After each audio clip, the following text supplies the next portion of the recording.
Selamat datang di seri spesial, Jejak Kaset Iwan Fals, dari pita suara ke legenda abadi. Dalam perjalanan ini, kita akan menelusuri jejak musikal sang legenda melalui kaset-kaset yang pernah merekam kisah hidup, kritik sosial, dan suara hati Iwan Fals. Dari album pertama hingga karya-karya yang mengukir sejarah, setiap pita suara menyimpan cerita dan makna yang mendalam. Mari kita mulai perjalanan ini, menyusuri kenangan dan memahami bagaimana Iwan Fals menjadi bagian tak terpisahkan dari sejarah musik Indonesia.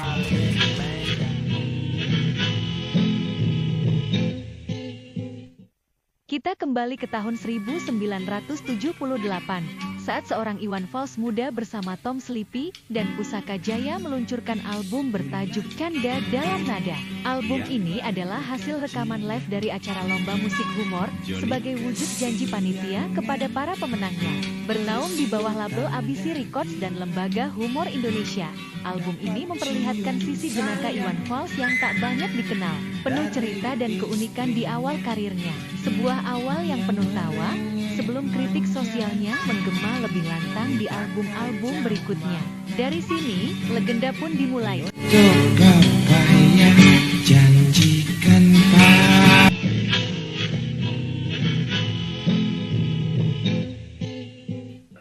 Dirilis pada tahun 1985, album KPJ adalah karya kolaborasi Iwan Fals dan kelompok penyanyi jalanan KPJ yang didukung oleh Herry Lintau, Anto Barep, Suartato, dan Eko Partitir. Meski digarap oleh mereka yang mengaku sebagai pengamen jalanan dan kerap dipandang sebelah mata, musik dan liriknya terasa greget, mewakili suara arus bawah dengan begitu jujur dan tajam. Dengan nama Iwan Fals di sampulnya, album ini membuktikan bahwa suara jalanan dapat menggema dan menyentuh hati siapa saja.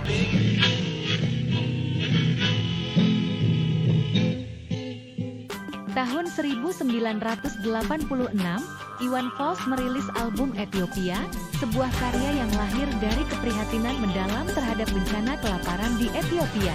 Lagu titel, Ethiopia, menjadi simbol suara peduli pada kemanusiaan.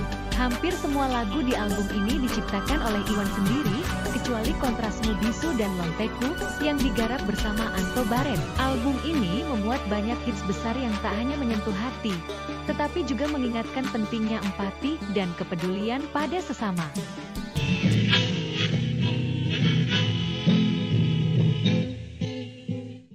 Album 1910 menandai babak baru perjalanan musik Iwan Fals. Dirilis pada tahun 1988, judul album ini merujuk pada 19 Oktober 1987, hari terjadinya tragedi Bintaro yang mengguncang dunia perkereta-apian Indonesia. Di sini, Iwan meninggalkan gaya country yang melekat pada dirinya dan beralih ke nuansa rock and roll yang energik. Dengan vokal yang lebih berat dan bertenaga, album ini tidak hanya mencatat perubahan musikal, tetapi juga menunjukkan kemampuan Iwan menjangkau nada-nada tinggi dengan gaya yang berbeda.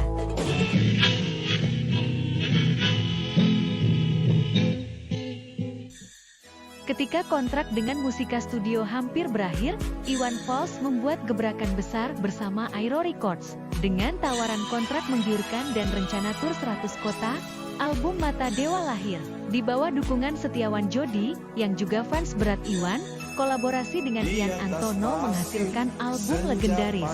Mata Dewa meledak di pasaran, melampaui kesuksesan album 1910. Sayangnya, tur besar-besaran yang direncanakan harus dibatalkan akibat izin yang dicabut oleh pihak berwenang.